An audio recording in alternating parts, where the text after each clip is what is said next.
A ver, ¿qué tal? Buenas tardes. Aquí entrando como de improvisados, ¿no? Cuando ya teníamos más o menos pensado entrar de improvisados, porque en realidad estamos transmitiendo en vivo desde Café Claroscuro. Gracias por acompañarnos. Y el día de hoy, pues, se dirán por qué venimos, porque no vengo de camiseta como siempre. Ah, es que estamos celebrando. ¿Qué se celebra hoy, muchacho? Así A ver, compañero, ¿de quién es el día de hoy? Bueno, ayer. ya vi. Hoy, aquí en el 22 de abril De 1700 algo, ¿verdad? 24. 24 fue el natalicio de Immanuel Kant, el primer filósofo formal, ¿verdad? Formal. La historia, ¿no? Como habíamos mencionado antes, ¿no? Casides lo mencionaba como el primer, ¿cómo se llama? El primer, Gran filósofo ya contemporáneo, ¿no? Y el que marca el que hizo de la filosofía una profesión. Sí. ¿Ah? Y un dolor de cabeza. ¿Cómo crees? Sí, es que se dice que de la filosofía actual o contemporánea hay dos filósofos a los cuales es muy difícil acercarse. Uno de ellos es Manuel Kant y el otro es Hegel. Y pues decidimos, como la semana pasada no pudimos llegar, dijimos vamos a ponernos una pequeña jugarreta. Dale. O sea, sacando la vuelta. Somos muy buenos. Qué Porque buena. somos muy buenos. Dijimos, tenemos una semana extra. Sí. Con eso, ¿no? Una semana más. Podemos aquí. Entonces dijimos, pues Jamnio, Paola y un servidor. Hola, Pablo. Dijimos, tenemos días extras para poder leer. Sí. Pero no lo hicimos. No, Entonces, aquí, bueno, pero ustedes, aquí estamos todavía. yo no lo hice, ¿eh? ¿Para qué los jalo? Desde anoche Yo estamos no lo ahí hice. dándole. Y pues aquí más o menos bueno, no más o menos, porque en realidad sí lo hemos leído. El problema es que aunque lo hayamos leído en clase o en su momento, pues igual lo entendimos lo mismo que hoy, o sea, nada. O casi nada. Ahí vamos, poco a poco. Sí. Lo que pasa es que sí es difícil, y voy a repetir esto todo el tiempo, ¿eh? Es un filósofo difícil para mí. Sí. No, sí, De para hecho, todos. cuenta precisamente que, o sea, es tan complejo, digamos, su forma de escribir, que cuentan que era mucho mejor escucharlo, ¿no? O sea, la gente cuando hablaba con él, o estaban en persona, ¿no? En lo privado, pues era un gran orador, ¿no? O sea, hablaba Sí. con ellos, era muy ocurrente, ¿no? Se aventaba muchos chistes, bla, bla, bla, ¿no? Pero a la hora ya de leerlo, encontramos algo muy denso. Y ese es el problema. Totalmente distinto. Y como maestro, también en vivo era Ameno. muy ameno y se le entendía todo lo que después publica. Todo cuando él lo explicaba, se entendía muy bien y se hacía entender muy bien. Dicen que era una persona, uno lo tiene como más por reseñas de otros filósofos. Uno lo tiene como el viejo gruñón, pero en realidad le estaba leyendo y me aventé como 3 biografías claro, en video, ¿no? Porque la que bajé es como 700 páginas y nomás llegué hasta el kinder. Entonces, de su vida, claro. Entonces, lo que platican es que le gustaba hacer muchas fiestas. Bueno, tuvo unas etapas de pobreza extrema. El pobre, a los 10 años se le muere la mamá. Él fue el cuarto de 11 hijos. Nomás sobrevivieron como 5, Como ¿no? 5, pero a los 22 años se queda huérfano ahora sí de padre y madre, y él se hace cargo de la familia. Bueno, ya no estaba tan chiquito, ¿verdad? 22 años, pues en aquellos momentos ya eras grande. Ya. Sí, pero seguía estudiando y aún no era maestro, pues que era lo que él quería, ¿no? Oye, que batalló mucho para... Bastante, hasta los 45 años, después de casi 20 años de dar clases, le dieron por fin o sea, Una estabilidad, ¿quiénes digamos. Una cátedra. de ustedes trabajo. tienen esperanza todavía de entrar, tocan la puerta y ya saben ¿Cómo dónde. están ahorita las cosas? Yo sé. ¿Qué les digo yo que a los 60 ahorita me acaban, no me dieron aire, pero creo que España es va a ser mi nuevo domicilio. Pues sí. No te creas. Pero, Ay, no me pero a veces te cuentan las cosas como tan extremas que dices tú, hasta aquí llegó el corrido. y así queda grabado, ni modo. ¿Por qué? Porque uno es honesto y es filósofo. Entonces, siguiendo a Kant,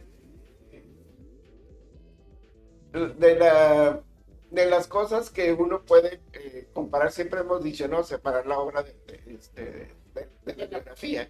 Y sí, lo único que se le puede ver aquí es que pues era una persona más amena ahora sí, lo que te leía y los cursos que daba, de hecho, siempre se le llenaba porque la gente lo perseguía mucho. Lo que sí dicen que odiaba era que lo pararan de repente y le pidieran que un autógrafo y cosas por el estilo. Sí, porque le sacaban, Famoso. lo sacaban de su posición. Porque iba Inspiración, caminando, de sus el- pensamientos. sí, hay que recordar que era un relojito, ¿no? Entonces, se marca mucho en todos los biógrafos, marcan mucho esta de que daba clases en las mañanas, de las 7 a 9 de la mañana, luego escribía de 9 a la 1 menos un cuarto, o sea, a las 12:45, Ah, y después, de ahí se iba a caminar 4 horas, y luego ya que regresaba, se ponía a escribir, cenaba cualquier cosa, y al siguiente día otra vez igual.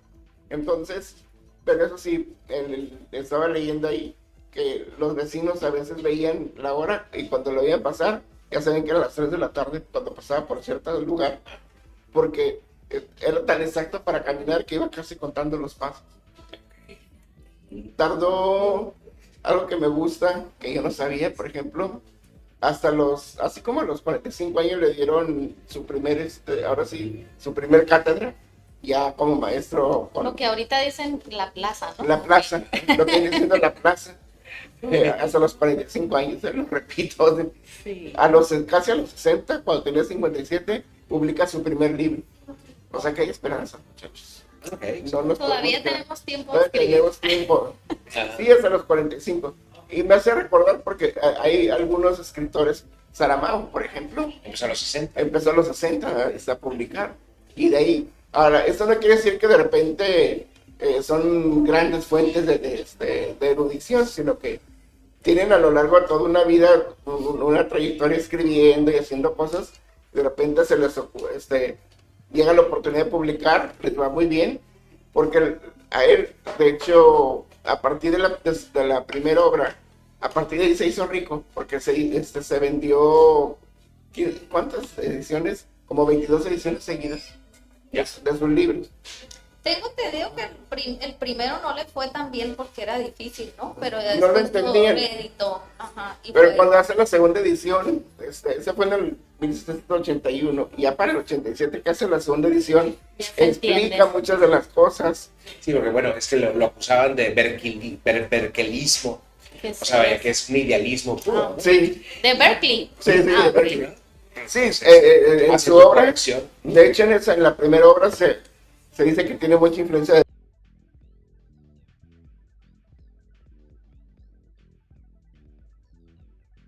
esta como ruta del idealismo, ¿no? Ujú. Ya después va a hacer su propio... Por eso es que se dice que él pertenece como a 2 o 3 escuelas filosóficas e incluso funda algunas, pues que luego no propiamente las llama, pero sí después van a venir otros a adherirse a su tipo de pensamiento. Sí, es que es increíble. Porque precisamente o sea, el concepto, probablemente de lo que estamos hablando ahorita, ¿no? Era la cuestión de que Kant se enfoca en la pregunta de la epistemología. Es la principal. ¿Qué podemos conocer? ¿Cuáles son los límites de nuestro conocimiento? ¿Hasta dónde podemos llegar? Y bueno, ahorita que mencioné a Berkeley, precisamente no es la cuestión de que para Berkeley todo se reduce a que todo lo que conocemos es mental, que es Todo está propiamente, que es propiamente lo que es ¿cómo se llama? El idealismo, ¿no? ¿Ah? Y él, pues no llega a esto. Entiende que todo lo que podemos conocer viene de nuestra mente, pero no niega la realidad de las cosas, ni de uno mismo, precisamente. Sí. Sí. Es que vi un video bien interesante de Minecraft, no sé si lo han visto ese tipo de juego. Sí, como Ah, no. sí. Está Excelente todo para pixeleado. artistas. Pues viene un video de 8 minutos y hablan de la filosofía de él, hablando, utilizando un cubo con el concepto, explica el concepto del objeto. Está tan suave, porque ven cómo habla él del objeto en sí, Ujú, y luego después el objeto que está frente a nosotros. claro. Entonces, para poderlo entender, te lo va presentando con las diferentes imágenes parte del mismo juego. Y ahí ves cómo va avanzando, ¿no? Una manera muy ingeniosa para poder entender. Claro. Yo creo que por eso lo traigo fresco. Ándale, sí, no, pues, no. Y no mandas el link, pues tienes que... Está en YouTube, se los podemos, ya que subamos el video bien, lo compartimos. Por favor. Sí, yo siento que hoy, bueno, precisamente hoy miércoles, estamos celebrando estos 300 años del nacimiento de este gran filósofo, pues es bueno, ¿no?, detenernos en él, porque ya lo habíamos mencionado un poco la vez pasada, y creo que quedamos en detenernos en su libro La crítica de la razón pura, ¿no? El cual pues sí es bastante extenso, 700 páginas creo, tiene, ¿no? Muchísimas, de filosofía pura y rígida, ¿no? Entonces, no sé dónde había escuchado, pero sí tenía entendido que Kant era una persona muy bajita. Sí, Sí. 1.51, 1.55, algo así. Una persona muy bajita, pero qué gigante resultó ser para la filosofía, ¿no? Porque resulta y resalta decir que Immanuel Kant, a veces voy a decir Immanuel, a veces voy a decir Immanuel, pero pues la idea es la misma, ¿no? Sí. Fue, como mencionaste, Havni, uno de los filósofos más importantes en la historia de la filosofía, ¿no? Punto. En toda la historia que ha existido, que tenemos 2500 años de filosofía. Pues, ¿por qué? Pues porque crea un verdadero sistema filosófico, ¿no? Que no se hacía desde tiempos, yo creo, de Aristóteles o Platón, ¿no? Que, como recordamos, pues un sistema filosófico es como una explicación integrada de conceptos o de un conjunto bien ordenado de conocimientos que nos dan explicaciones de diversos tópicos, ¿no? Que te dan las herramientas para entrar y estudiar otras cosas. Así es, o sea, como todo muy pautado, segmentado, todas las ramificaciones que tiene, digamos, imaginemos un árbol, ¿no? El árbol del conocimiento pues tiene distintas ramas, ramificaciones, y creo que así es como yo estoy entendiendo esta explicación que hace Kant, al menos cuando habla del conocimiento en el libro de la crítica de la razón pura, ¿no? Porque se va por distintas explicaciones que sí suelen perdernos, imagino, pero pues sí, ¿no? Si hay algo que caracteriza a este filósofo es el orden. Claro. El orden que tiene al expresar sus conocimientos y la forma también en que presenta estas ideas, ¿no? Y eso es lo que hace, digamos, distinto a otros filósofos. Kant, ¿no? Es su rigidez de explicación, no es un filósofo muy rígido, ya lo dije y lo vuelvo a repetir, es una filosofía difícil y es una filosofía que utiliza su propia terminología. Eso también es llamativo en este filósofo, porque al explicarnos ciertos conceptos también nos dice cómo entiende ese concepto o qué significa ese concepto en su filosofía, ¿no? Entonces, y nos dice cómo los va a ir tomando en su explicación, ¿no? Porque sujeto y objeto pues no es lo mismo en su filosofía que lo que entendemos nosotros normalmente, ¿no? Entonces, sí es también al leer a Kant como un ejercicio de despegarte de lo que tenías entendido o, no sé, ciertos criterios o ideas que tú pensabas que tenías y las tienes que dejar ir, ¿no? Como para adentrarte pues dentro de sus explicaciones, ¿no? Entonces, creo que también eso es significativo y por eso es complicado también, ¿no? Leer a Kant, y si se le puede entender, pues qué buena onda, ¿no? Pero con solo leerlo, pues ya resulta una complicación extrema. Y no solo, digamos, por la terminología que utiliza, ¿no? Sino que, pues, la manera de escribir, ¿no? Es un Era poco pesado. dificultosa, compleja.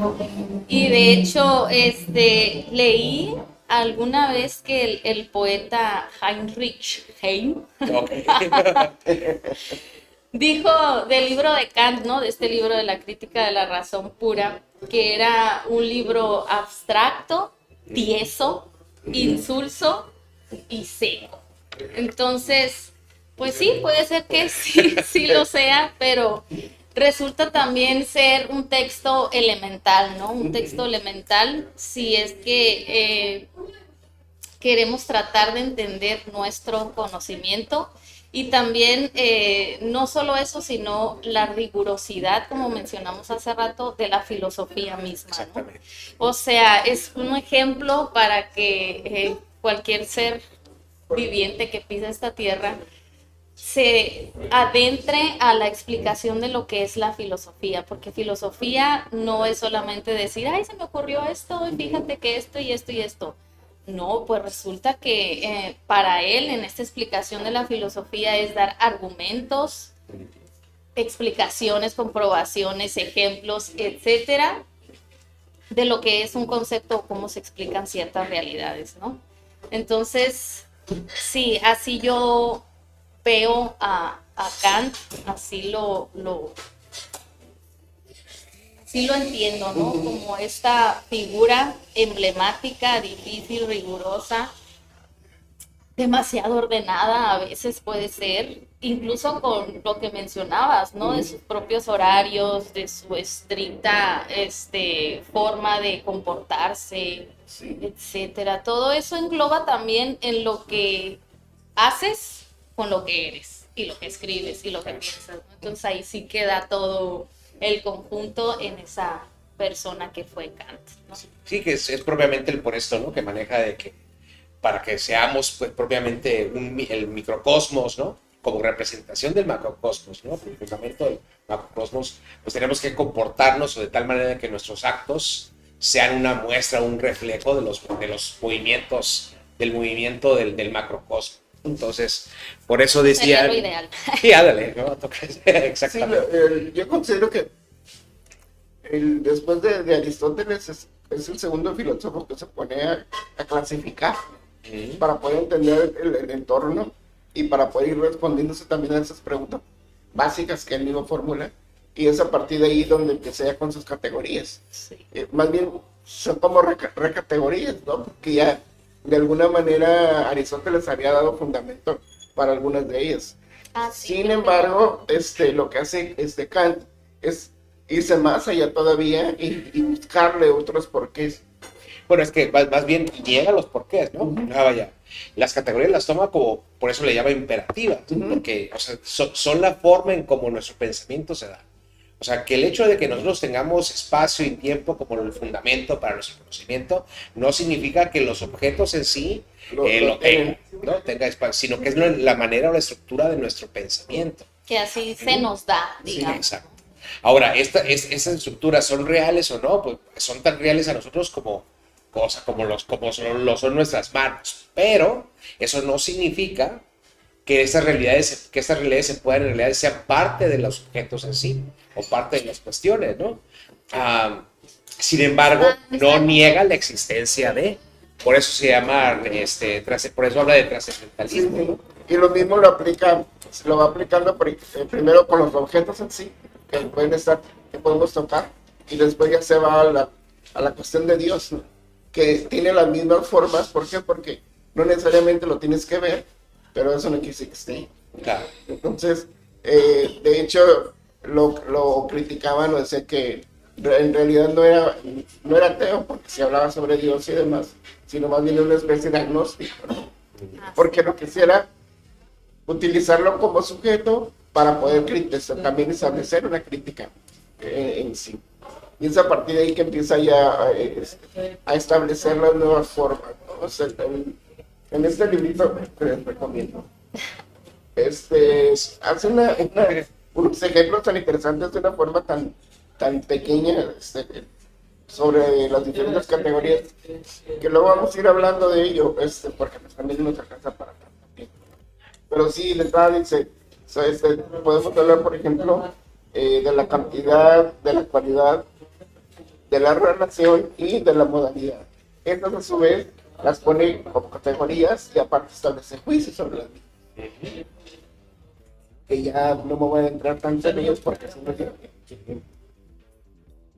Sí, es demasiado cargada la filosofía de Kant, ¿no? Pero si pudiéramos hablar, bueno, vas a continuar. no, nomás es el cómo establece, por ejemplo, al momento de hablar de los imperativos también, habla de unas máximas. Y esas no se pueden universalizar. ¿Por qué? Porque tienen contenido, no son universales, en realidad no obligan su fin, se puede conseguir de diferentes modos, consejos basados en solo en la satisfacción inmediata. Dice, y estas van a establecer una mínima relación entre medios y fines. Esto en cuanto a las máximas, ¿no? Pero de aquí se van lo que le llaman imperativos categóricos, que se pueden universalizar siempre y cuando estén en forma de leyes. Porque de esa manera se pueden establecer, aunque últimamente he estado escuchando que en realidad, por ejemplo, incluso los valores universales, pero no son universales porque se aplican dependiendo de la cultura, el contexto, entonces son otra forma también de entender la realidad, porque Pero sí, o sea, Kant en ese sí quería entonces, que fueran universales. sí, porque incluso habla de una que estaba viendo, lo hubieran funado al pobre si estuviera ahorita, porque habla sobre la clasificación del ser humano, de la forma física del hombre. Okay. Por ejemplo, como los blancos están más dados a cierto tipo de trabajos.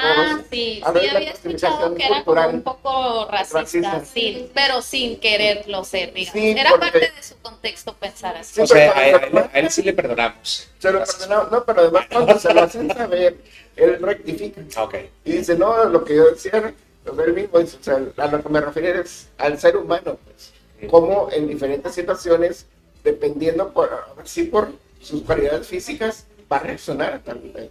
Pues más propenso a... Sí, a reaccionar de cierta forma. Entonces, Eso ya es la crítica de la razón práctica. ¿verdad? sí, Sí. cuando empieza a hablar, porque esto lo habla a través de, cuando habla sobre la ética y la moral. Fíjate, es muy interesante. Vi un documental bueno, uno de los programas que estuve viendo, y habla un filósofo de Sudáfrica, y dice, a mí me gusta, y es kantiano, dice, si él dice, ahorita hubiera escrito eso, publicado, y simplemente lo No eliminan. más, Sí, hasta sí. ahí llegaste, Cantito. Dice, lo interesante es que verlo a 300 años y ver esas posturas, dice, eso nos da también una manera para poder entender el mundo desde entonces, ya desde una misma perspectiva. Sí, y si podemos también entender el mundo en el que estaba o el contexto, pues hay que mencionar un movimiento muy importante que fue la Ilustración, ¿no? Sí, Esta fue pues un movimiento en todos los sentidos, ¿no? Cultural, político, pedagógico y por supuesto que pues filosófico, ¿no? Fue de grandes magnitudes, vino a cambiar y arrasar con todo lo que había. Vino a transformar tanto el fondo como la forma, ¿no? En la cual la humanidad estaba o venía desarrollándose, ¿no? Desde hace tiempo. Entonces, esta Ilustración lo que pretendía a grandes rasgos, pues era el progreso de la humanidad o de la sociedad, que ya venía siendo durante muchos años, pues cautiva, ¿no? Era una esclava de la ignorancia, de las supersticiones, del miedo y de la opresión, ¿no? Entonces, sucede que durante mucho tiempo, creo que duró 2 siglos, si no me equivoco, y con la aportación de varios filósofos, pues este periodo va a estar estableciendo, como mencioné, estos cambios que dan como, pienso yo, en lo más alto de lo que pasó, pues este cambio de la libertad del hombre, ¿no? La dignidad humana, digamos, o los derechos naturales del ser humano y los ciudadanos, ¿no? Entonces, Y de hecho también el lema de este gran periodo pues fue uno de Kant, ¿no? Y creo que mencionamos también la vez pasada. Sí. Atrévete a saber o ten la valentía de utilizar tu propio conocimiento, ¿no? Tu propia inteligencia. Y creo que la palabra que resulta aquí imperativa o importante, pues va a ser la de la valentía, ¿no? Sí. Porque dirán ustedes qué tiene de valiente esto, ¿no? Pues resulta que para aquellos entonces estaban presos, digamos, de solamente dos, ¿cómo podríamos decir? Autoridades que te decían a ti qué pensar, qué saber, en qué creer y a quién obedecer, ¿no? Esas instituciones, digamos, o potencias, pues era la iglesia y el rey. Sí. Entonces, ¿mande? Sí, entonces sales de ahí y estás muerto, ¿no? No te queda más que obedecer. Entonces, por eso la acepción de la valentía, ¿no? Porque resulta que si era de valientes, era de tener coraje, atreverse, ¿no? A buscar tus propios medios, tus propias explicaciones, a conocer, a leer, más allá de lo que estaba impuesto y pues pelearse, ¿no? Con los antiguos dogmas preestablecidos. Esa era como el contexto de Kant y también por eso es llamativo, por eso es importante, ¿no? Porque en este contexto de estas fuertes fuerzas que imperaban en la sociedad, No, y en ese pues texto fue importante. estaba leyendo también, hasta peligroso era en ese tiempo, porque dice, no sé si de repente te encontrabas, no sé, con algún grupo militar o policías, y por cualquier cosa te pueden arrestar y ya no te volvías a saber de Sí, ti. ya no sabías. O sea, desaparecías igual. Me recordó mucho el 2024. ¿Por qué? Porque 300 años después y la gente de repente desaparece, pues sale. Ok. ¿A dónde se van o qué pasa con ellos? Y en ese tiempo también estaban las escoltas militares, escoltas de vigilancia. Algunas eran civiles, o sea, ni siquiera tenían una orden judicial, pero de repente era un grupo de 6 personas y te veían haciendo algo y ya te levantaban. Sí, eso siempre ha existido. Y siempre ha existido, ¿no?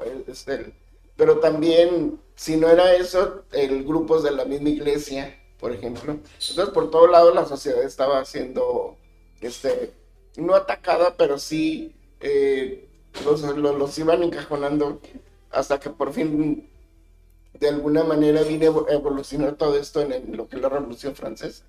Y a partir de ahí, que es en pro de la misma democracia, ¿no? Sí. Y de tener una nueva sociedad que en realidad es tener el derecho al voto y saber escoger a ver por quién votar. Tener sus propios gobernantes, Sí, ¿no? tener Que uno tus propios elija gobernantes. quién se gobierna. Es a partir de ahí que incluso se dice, ¿no? El mismo pensamiento de Manuel Kant de alguna manera influyó en la Ilustración francesa, que son los que vienen a mover toda esa cuestión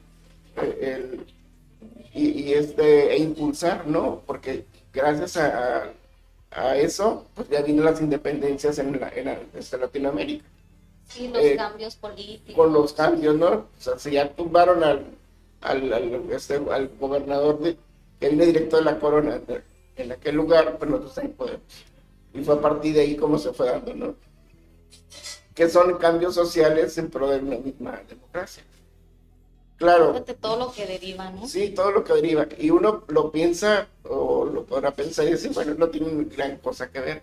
Pero en realidad son igual, ¿no? Escuelas de pensamientos que se van surgiendo, algunos incluso más atrevidos, ¿no? Que los anteriores. Y esos son los que logran el cambio. Sí, pero aún así las bases son importantes, Sí. ¿no? Son las escaleras que uno va subiendo para llegar a cierto fin, digamos. ¿Qué más, Pero Jaime? aparte de esta cuestión, por ejemplo, que habla sobre la ética, la moral, la sociedad, también influye mucho en lo que es la ciencia ficción, y que no, lo que es la ciencia, en la física, ¿no? Tiene unos grandes estudios sobre astronomía, sobre geografía, Y aquí, pues ahí sí tú los puedes ilustrar. ¿De qué? ¿De qué? No, como hemos mencionado antes, ¿no? La cuestión de la importancia del desarrollo en la ciencia, pues probablemente la física y su movimiento con Newton, ¿no? De hecho, es lo que lo mueve él a desarrollar una nueva forma de filosofía. A partir de... ¿Cómo le decían cómo decía él mismo? No sé si él mismo de su movimiento copernicano, ¿cómo? El giro copernicano, sí, es precisamente cuando hacemos el cambio de que la Tierra no es el centro del universo, ¿no? Sino que nos damos cuenta de que es el Sol el que está en el centro de nuestro sistema solar, ¿no? En ese entonces, apenas empieza a desarrollar esta idea, ¿no? Entonces, del heliocentrismo, muy malo, del geocentrismo al heliocentrismo.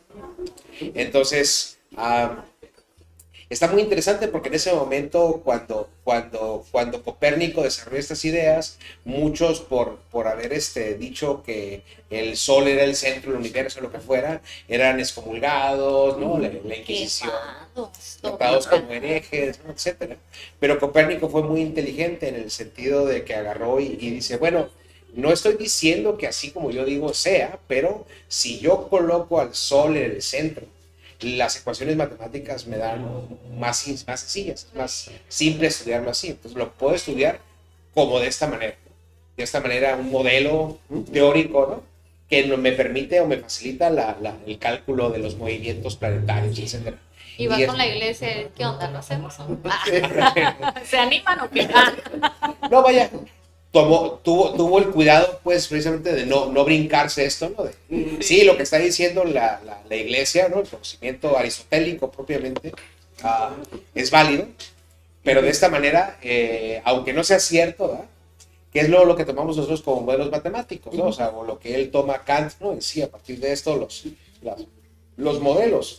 Nosotros cuando vemos que, por ejemplo, el átomo de Bohr, ¿no? Cuando estamos estudiando en química el átomo de Bohr, parece un sistema solar, etcétera. Son modelos, no representan tal cual la realidad, no son así. O sea, si tuviéramos la capacidad de estudiar, pues, de tener un microscopio, de poder ver un átomo, no lo veríamos como si fuera un sistema, ¿no? Pero nos permite estudiar. Luego de repente son donde nos entran las confusiones, ¿no? En ese sentido. O sea, que volviendo a Kant, eso es, ¿no? Todas sus categorías, todas estas cuestiones no son estudios propiamente del objeto, son de cómo nosotros razonamos y pensamos sobre un objeto en particular. Los límites, como decía yo, de la razón. Entonces, al sacar su trabajo, como lo podemos leer en la Crítica de la Razón Pura, en los primeros capítulos, vemos cómo él toma todo el concepto de la física newtoniana o la mecánica clásica y dice, sobre esto nos vamos a basar. Tiene como ese modelo, ¿no? Claro, por eso espacio y tiempo, ¿no? son la base de todo el conocimiento. ¿Por qué? Porque, pues vaya, en eso está basado el marco de referencia newtoniano, ¿no? Es velocidad igual a distancia sobre el tiempo. Distancia nos implica espacio. Y el tiempo es tiempo. El tiempo es las 6:30. Pero de nuevo, como acabamos de decir precisamente, ¿cómo se llama? Niega incluso que estas dos cuestiones sean propias del objeto, sino que es de cómo lo percibimos. Están aquí mentalmente. Ajá. Lo cual no implica que el objeto no exista. Implica nada más que no existe como yo lo imagino. ¿Puedo conocerlo? Pues dentro de mis límites y de mi conocimiento, pero no puedo en realidad hacerlo mío, ¿no? Aprenderlo, no puede formar parte de mi ser, a menos de que no sé, ¿cómo se llama? Un pastelito, ¿verdad? Te lo comas. Un honguito. Ya es mío. Ya es parte de mi ser. Ya es parte de mi ser, ¿verdad? Pero ya deja de ser él, ¿no? Ya es otra cosa. Ya es otra cosa. Entonces, ahí entran todas estas cuestiones que ustedes hablan de las categorías, etcétera. Y me parece interesante porque, de nuevo, les recomiendo una lectura de él que me gusta mucho a mí, es la de Sapere Aude, el último libro que escribió. De hecho, cuando lo termina de escribir, a las 3 semanas muere. Y habla precisamente sobre toda su obra. decían, bueno, él mismo se queja, ¿no? Porque la gente, no lo dejaban escribir, pues, y estás muy chochito, ¿no? Y entonces el vato se... Ay, que hay que mencionar que ya tenía 80 años. Sí, por eso ya tenía 82 cuando Muy estaba grande. ahí, sí. Entonces, pero lo que hacía él era de que ya cuando lo dejaban en paz, cuando los cuidadores lo dejaban en paz, se escribía toda la noche. Entonces, durante el día estaba todo amodorrado y todo el mundo, pues, es que ya está viejito. Pero no, es que estoy escribiendo en la noche, no estoy trabajando. Entonces, me parece muy interesante porque hace una crítica a su propio trabajo, que a final de cuentas eso es lo más importante que podemos sacar de Kant es esto, la capacidad que podamos tener de darnos cuenta qué tan válido es nuestro conocimiento. O sea, de ponernos en esta duda filosófica propiamente, ¿no? Y decir, bueno, ¿qué tan válido es esto? ¿Qué tan cierto? Me encanta porque venía leyendo ayer en el camión, ¿no? El archipiélago Gulag de Solzhenitsyn, ¿no? Es un trabajo sobre durante el estalinismo, ¿no? En la Unión Soviética, cómo tomaban los prisioneros, cómo los interrogaban, etcétera, ¿no?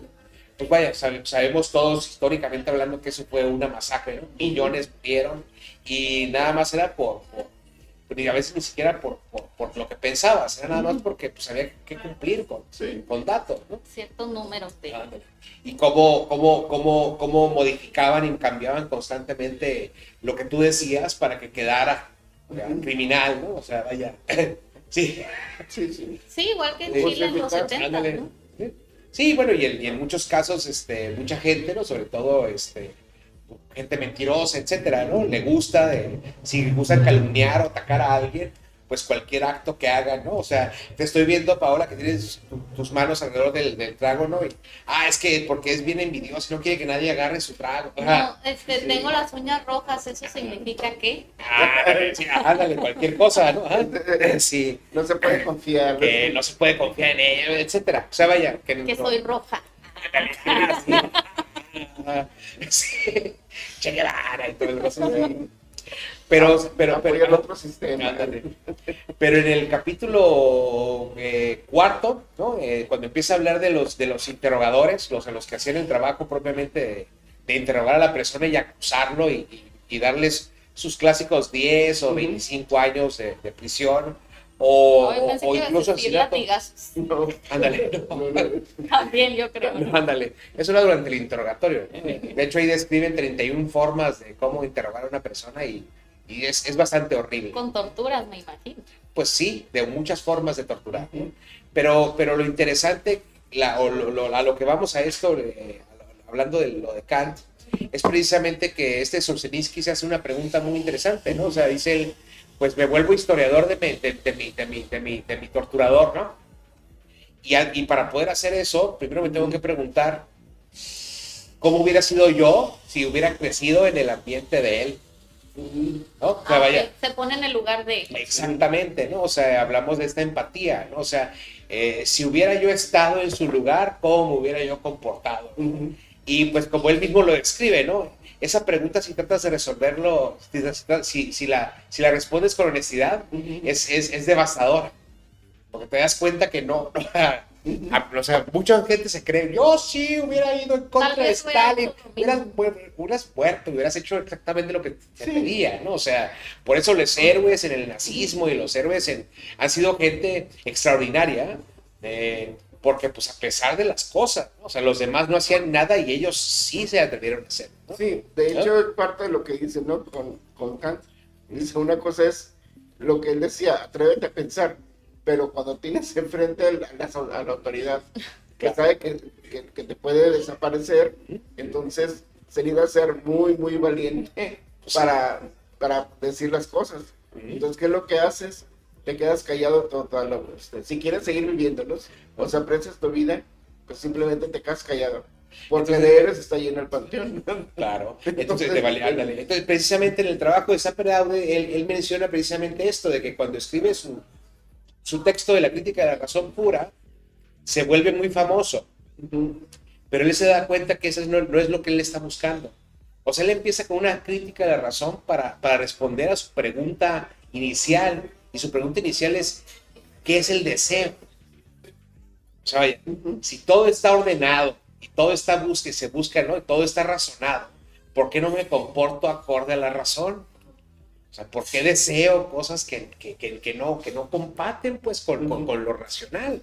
Entonces, escribes un libro, todo el mundo es, no, eres el jefe de la razón, y en vez de, bueno, a partir de esto vamos a hablar por qué deseamos, se queda en el papel ¿cómo se llama? Pues de la estrella, ¿no? Del rockstar, ¿no? O sea, vaya, el gran filósofo, ¿no? Y entonces él dice que se parte en dos. Está el Kant de la persona, el Kant, el que es el famoso, el rockstar. El rockstar, y está el Kant miserable adentro de él, que no resolvió ninguna de sus preguntas, que no encuentra cómo resolverlas, ¿no? Y pues que tiene que quedarse callado, completamente abotagado, porque no sabe al final de cuentas cómo poder trabajar. A pesar de todo su trabajo, esta pregunta, o sea, el por qué deseo, cómo es que hago este deseo. Entonces, ¿qué es lo que Hegel? Hegel sí resuelve, porque se habla de un segundo Hegel, y él mismo reconoce que la primera sí parte de la obra estaba equivocada. Entonces, él sí resuelve. Sí, o sea, que no le entendamos cómo lo resolvió, es otra cosa. Es otro tema. ¿Sí? Ese ya es harina. Tampoco pidas tanto. No solamente resuelve, también factura. Sí, ándale. Sí. Estuvo bueno. Sí. No, entonces son... Sí, digo, para que... ¿no? Aquí es de los dos, ¿no? Los hombres resuelven y las mujeres facturan, ¿no? Entonces... pues por ahí va, ¿no? Por ahí va esta cuestión, ¿no? Este cuestionamiento propiamente, ¿no? O sea, vaya, yo sé que, por ejemplo, en mi caso, ¿no? Ahorita que estoy peleándome con el cigarro, ¿no? O sea, yo sé que no debo de fumar, la razón me dice que no. O sea, vaya, pero el deseo. Pero el deseo, ¿cómo lo manejo? ¿No? O sea, vaya, entonces implica necesariamente un autoconocimiento, ¿no? Y una autorregulación. Y una autorregulación. ¿Y cómo regulo o cómo me autorregulo? ¿Cuáles son las leyes que dictaminan este autorregulación? Pues quién sabe, ¿no? Ahí ya es Ahí ya es personal. claro. Pues ahí nos vamos a aquel ejemplo que manejaba Platón, ¿no? Otra vez. Con los dos caballos. Claro. O en la alegoría del Auriga. Sí. El caballo blanco y el caballo negro. Dale. El El caballo blanco llegó a Tijuana, ¿no? Sí. Ah, no, ese es el de... No, llegó hasta Ensenada y ahí se murió. Sí. Ah, sí, es cierto. Ya cuando llegó aquí se fue para... Sí. Otra vez me sorprende con tu cultura. Sí. Es que al otro día estaba oyendo esa canción mientras limpiaba.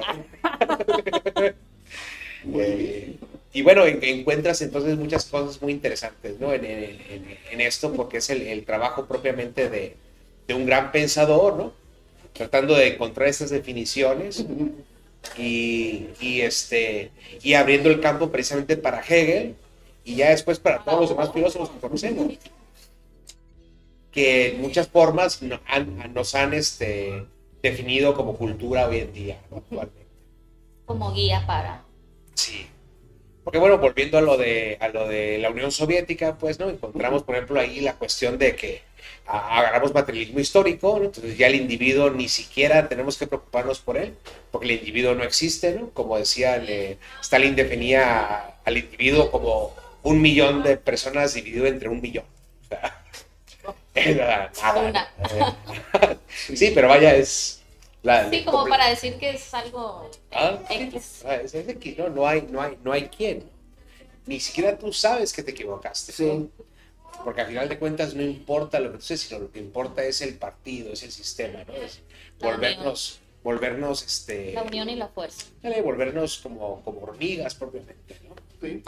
Que pues lamentablemente no podemos ser hormigas porque nuestro sistema y tiene muchas partes, ¿no? Nuestro sistema social o humano implica que haya una variedad increíble no de hormigas, sino de diferentes trabajos, ocupaciones, ¿no? Cada quien. Bueno, yo pensando en la habilidad de cada hormiga hace una función, una unión. Otras habilidades crean otras instituciones, digamos. Exactamente. Así. O sea, no todos podemos ser contadores, Sí, no todos podemos ser abogados, vaya. Que esa ya la división igual del trabajo, ¿no? Ujú.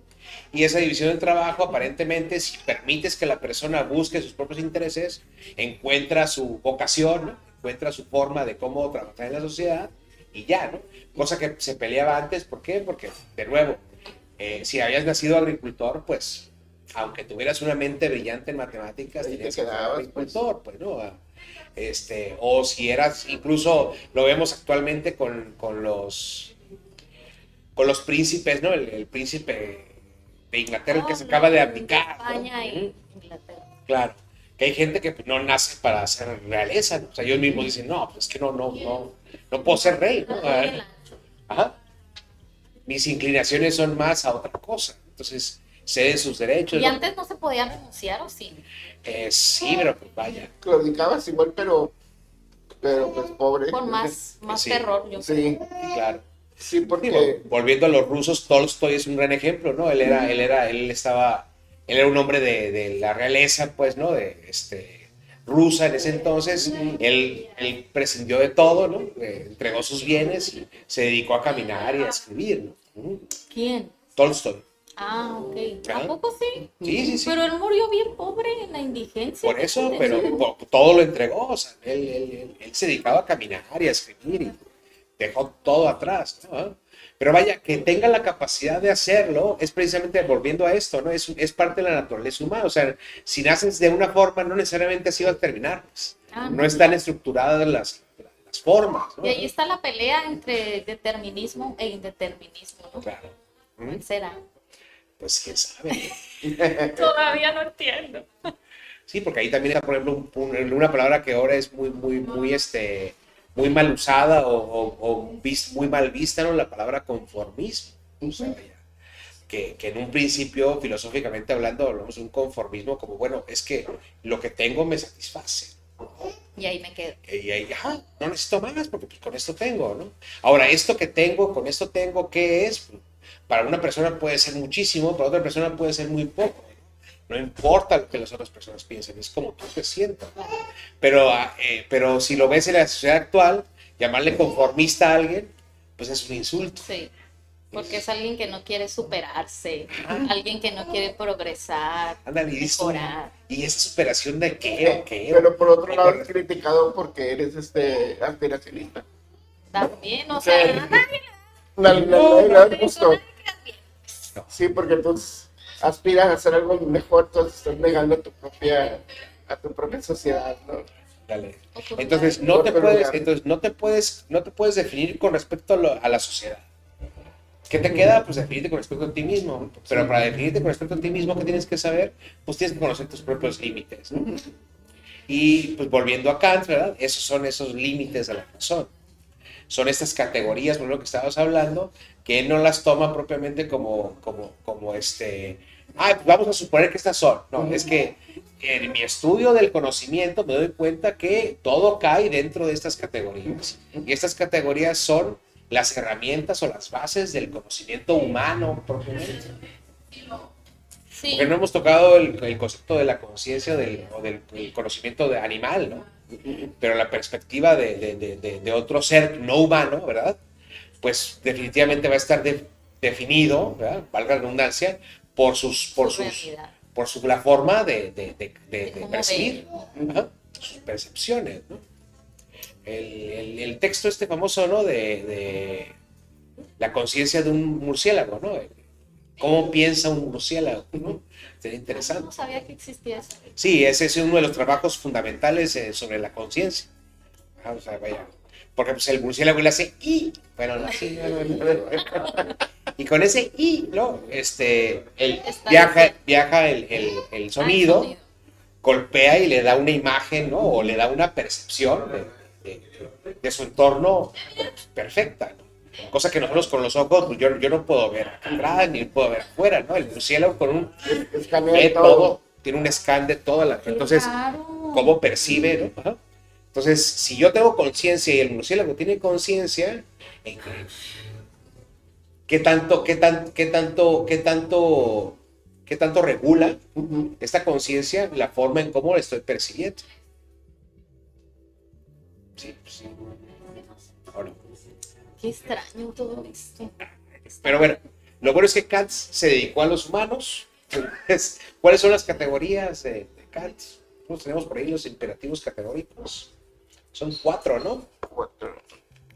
Pues comentar acerca de eso, que los imperativos categóricos tienen la característica de decirnos lo que debemos hacer, ¿no? Ese es un imperativo, ¿no? En el deber ser, o sea, tienes que hacer esto, o tienes que hacer esto, o no tienes que hacer esto, ¿no? O sea, debes de ser trabajador, debes de ser honrado, o no debes robar, ¿no? Esos son como imperativos categóricos, son como ejemplos, ¿no?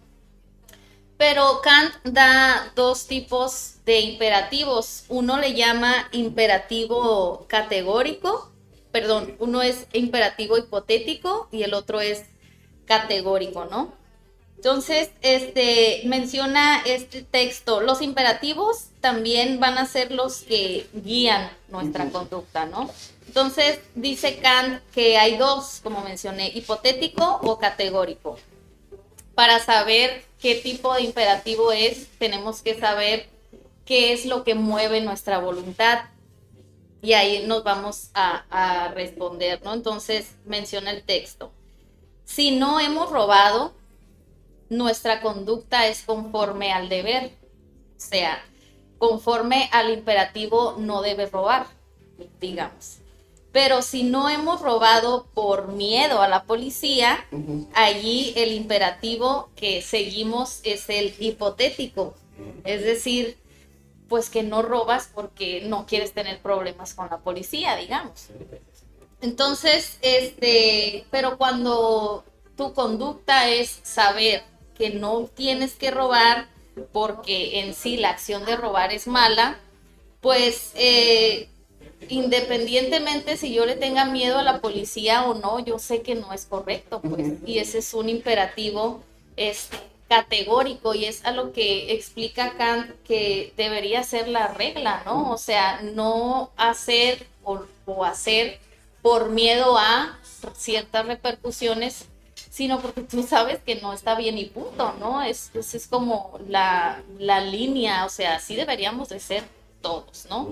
Y para este imperativo categórico, pues Kant da fórmulas generales. Creo que él lo que hace mucho es universalizar todo, ¿no? Para que valga en todas partes y en donde estés.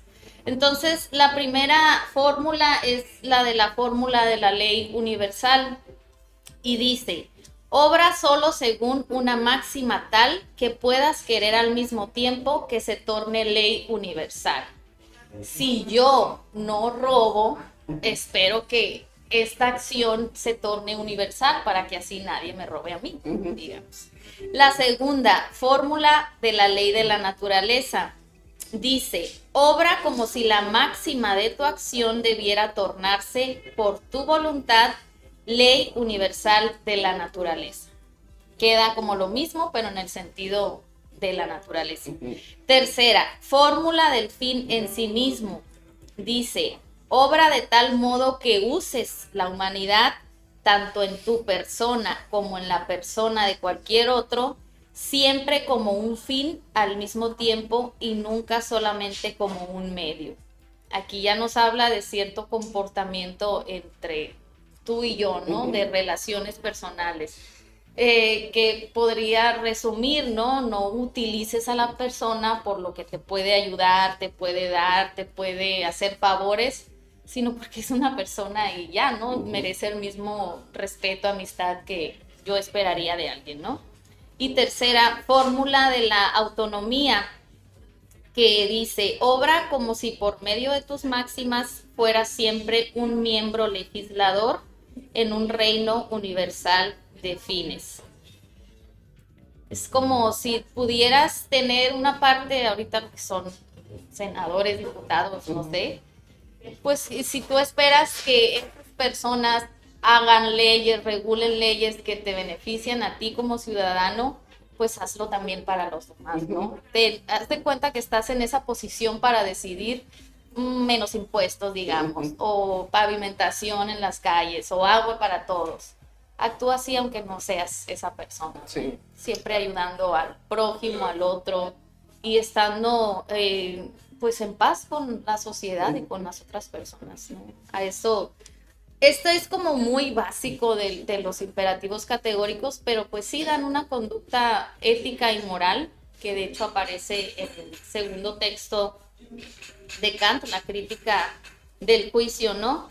Yo les iba a comentar que Kant hace en sus 3 libros que tienen por título Críticas, 3 preguntas que para él son centrales en la filosofía, que son ¿qué puedo conocer? ¿Qué debo hacer? ¿Y qué me es permitido esperar? Entonces, en la primera pregunta que puedo conocer, para cada una de estas preguntas está un texto que tiene por título La Crítica, ¿no? Entonces, por ejemplo, en la primera pregunta que puedo conocer, pues ahí el largo texto de 700 páginas de la Crítica de la Razón Pura es lo que trata de contestar, ¿no? Kant aquí se convierte, entiendo yo, en una especie de albañil que va creando, va construyendo mediante conceptos, claro, la estructura de cómo funciona nuestro razonamiento. Algo majestuosamente difícil de hacer y que tengo entendido se tardó entre 10 y 12 años, como mencionamos hace rato, ¿no? Entonces, difícil de escribir para él y ahora imagínense difícil de comprender para nosotros. Entonces, sí, esa es la primera pregunta. En cuanto a la segunda, ¿qué debo hacer? Está este libro de la crítica de la razón práctica. Se publica en 1788 y engloba como otro texto de la misma línea de pensamiento, digamos, que es la fundamentación metafísica de las costumbres, ¿no? Y entonces en este texto se responde la pregunta, ¿no? ¿Qué debo hacer? ¿Cuál es mi deber como ser humano, como persona, como individuo, como alguien que existe aquí, ¿no? Entonces, ahí el punto importante es el deber, ¿no? ¿Qué debo hacer? ¿Cuál es mi deber? Entonces, pues sí, se trata de una filosofía ética y moral.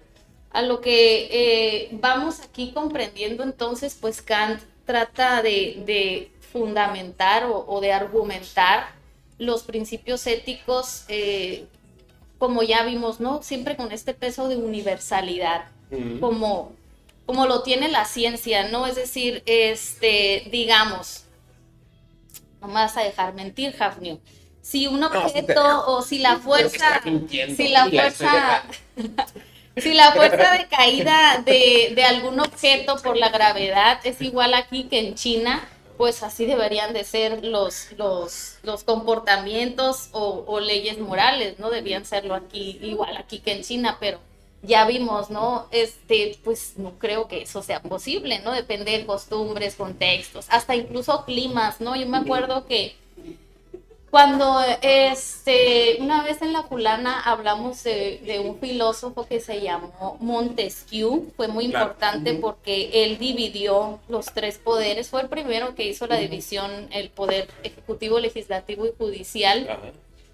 Y se me quedó muy grabado que él decía que las leyes no pueden ser las mismas y explicaba que por los climas, y yo me quedé, ¿qué por los climas? Eso me llegó me dejó muy impactada porque jamás hubiera pensado que las leyes estuvieran, bueno, él explicaba, ¿no? Él decía, es que depende de las leyes, depende de las partes en donde estás, perdón, depende de los climas, como para hacer ciertas leyes, ¿no? Porque, no sé, para empezar por el clima, las personas no se comportan igual, ¿no? Las gentes son diferentes, digamos, en el sur, en el norte, en zonas polares, etcétera, ¿no? Es como que crea una especie de carácter, ¿no?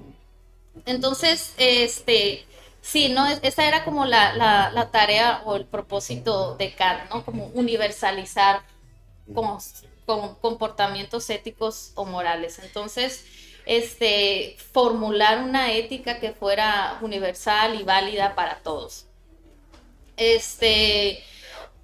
creo que sí lo hacía como para evitar conflictos, confusiones, Bueno, es que hay una diferencia ahí entre ética y moral. Sí, Pues ahí claro. moral ya entran las costumbres, obviamente, ¿no? El ethos, pues sí lo puedes manejar directamente como algo universal.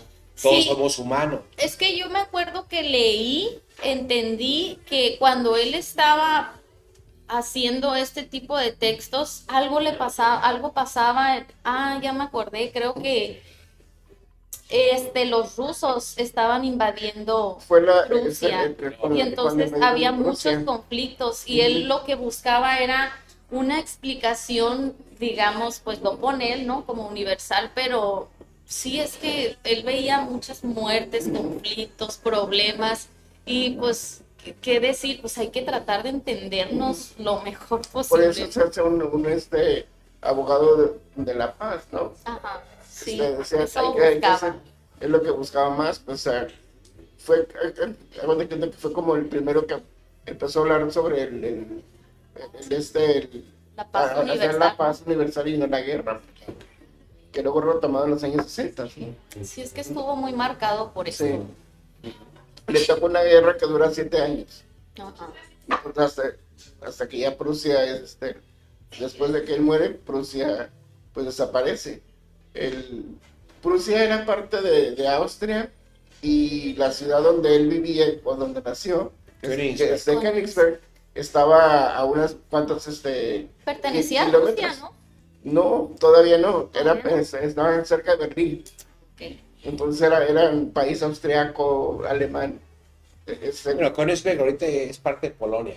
No, pues el Königsberg es de Rusia. Ok.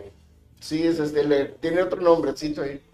No me acuerdo ahorita, pero sí cambió y está lo bueno es que la ciudad existe todavía, los edificios todavía están ahí, no han cambiado. ¿Existirá la casa de Kant? Creo que sí, Sí. sí, creo que sí existe todavía. La universidad está ahí, entonces es fácil. Cambiaron el nombre de las calles y la ciudad en sí. Pero como era un puerto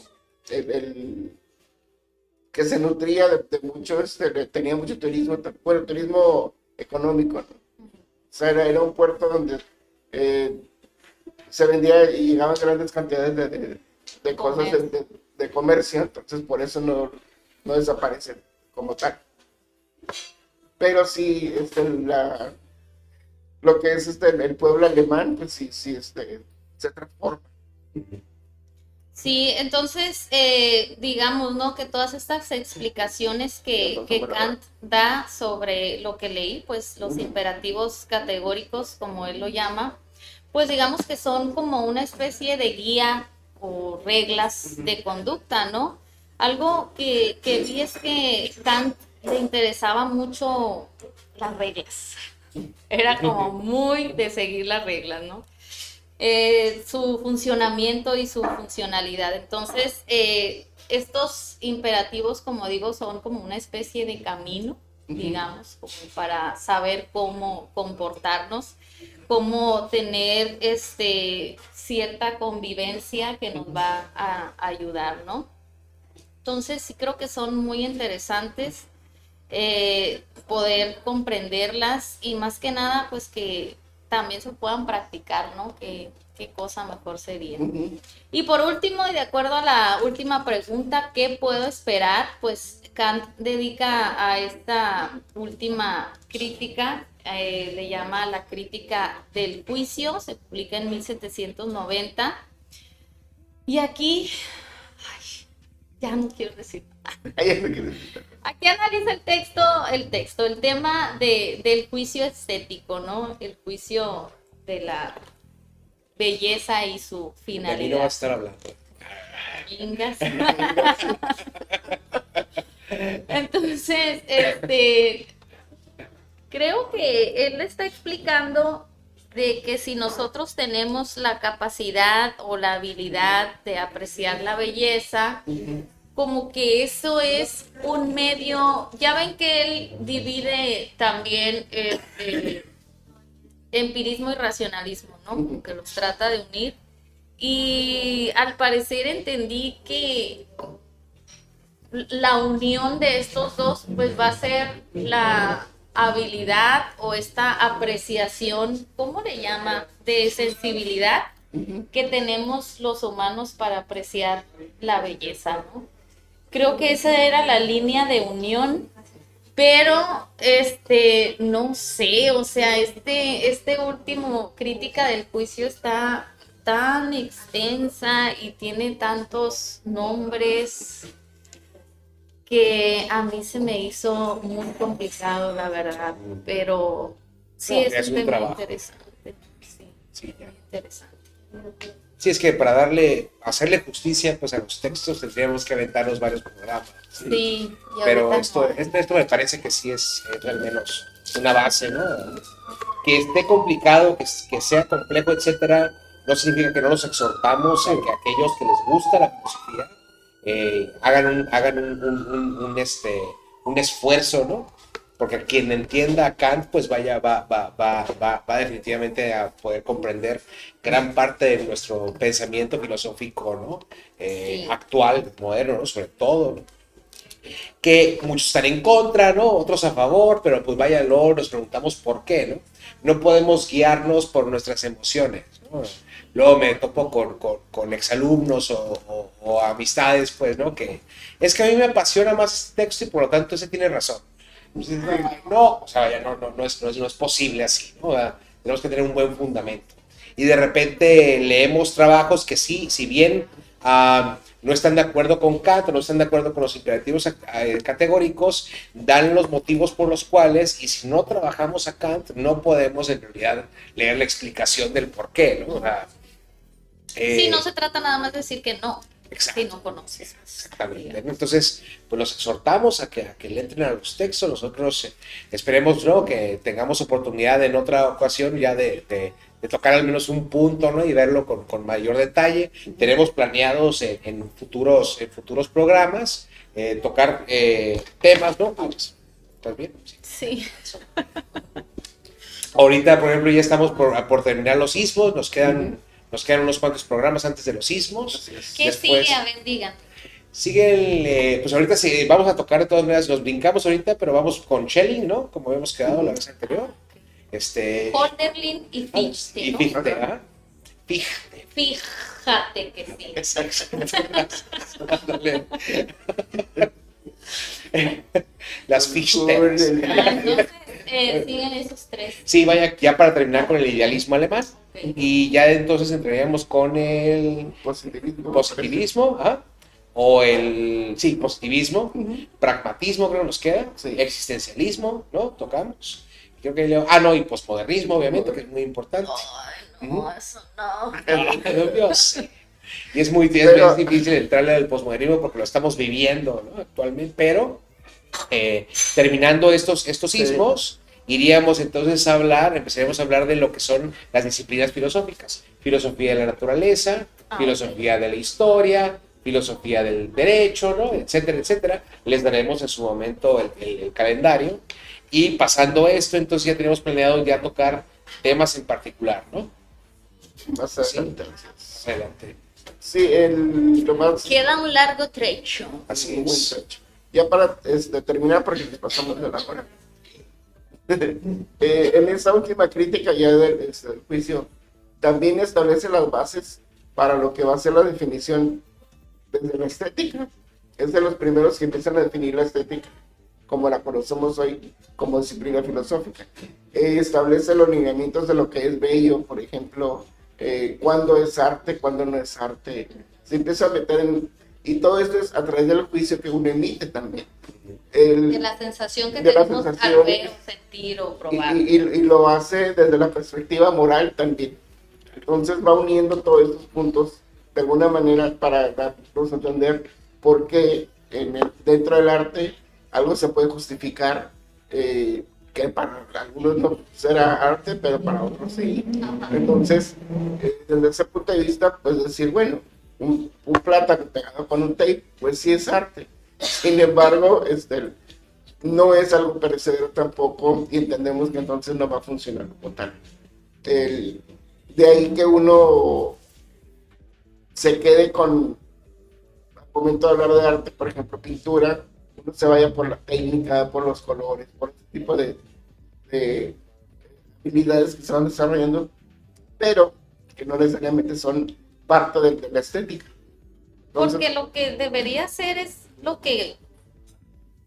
algo que te hace sentir a ti es esa pintura, ¿no? sí, porque lo que dice, lo bello te hace sentir una satisfacción, y te hace sentir algo, Sientes una algo. comodidad, pues, te despierta un sentimiento. En cambio, que esa es la función del arte, no la literatura, por eso maneja emociones, la música, la escultura, pero ves de repente cosas que no te despiertan, no te dicen nada. Sí. El problema es que aquí es cuando ya empiezan los mismos artistas a querer definir su propia obra. Y pues eso ya pierde esa validez. Sí, porque la definición está en el objeto mismo, Ujú. ¿no? No en lo Y, que dices. y la idea de darle un valor estético a una obra, a un objeto, una cosa, es la interpretación que uno le da Sí. por parte del sentimiento, ¿no? que despiertan en el observador. Eso es muy hegeliano de tu parte. Ya sé. Sí. Pero bien, ¿no? Es parte de, ¿no? Volviendo a lo que estaba diciendo de las reglas, ¿no? O sea, vaya, ¿por qué reglas, no? Porque es que si no no hay nada. ¿Entiendes? Nos comportamos bajo, ¿no? Un reglamento. Sí, así. Ándale. No, hombre. Terminamos haciendo. pues, pero bueno, Pues bueno, que los extrañé, qué buena onda. le vamos a También. dar cierre. Bueno, Se nota que se escucha. Le damos cierre aquí. sí, a ti también, Martín. Agradecemos a Martín, A Marco aquí en a su Marco café, aquí, claro. sin puesto en el café, Sí, muchas gracias, Marco. a Vale, Claro, que no ha llegado. Tú le se lo traes. Tú le hayas a las Sí, tardes. hombre. El Cúmene TVS, muchas gracias por abrirle las puertas. Y pues aquí estaremos viéndonos el próximo miércoles. Y como dicen, se vienen cosas buenas. Gracias por estar y por escuchar. Nos vemos. Nos vemos.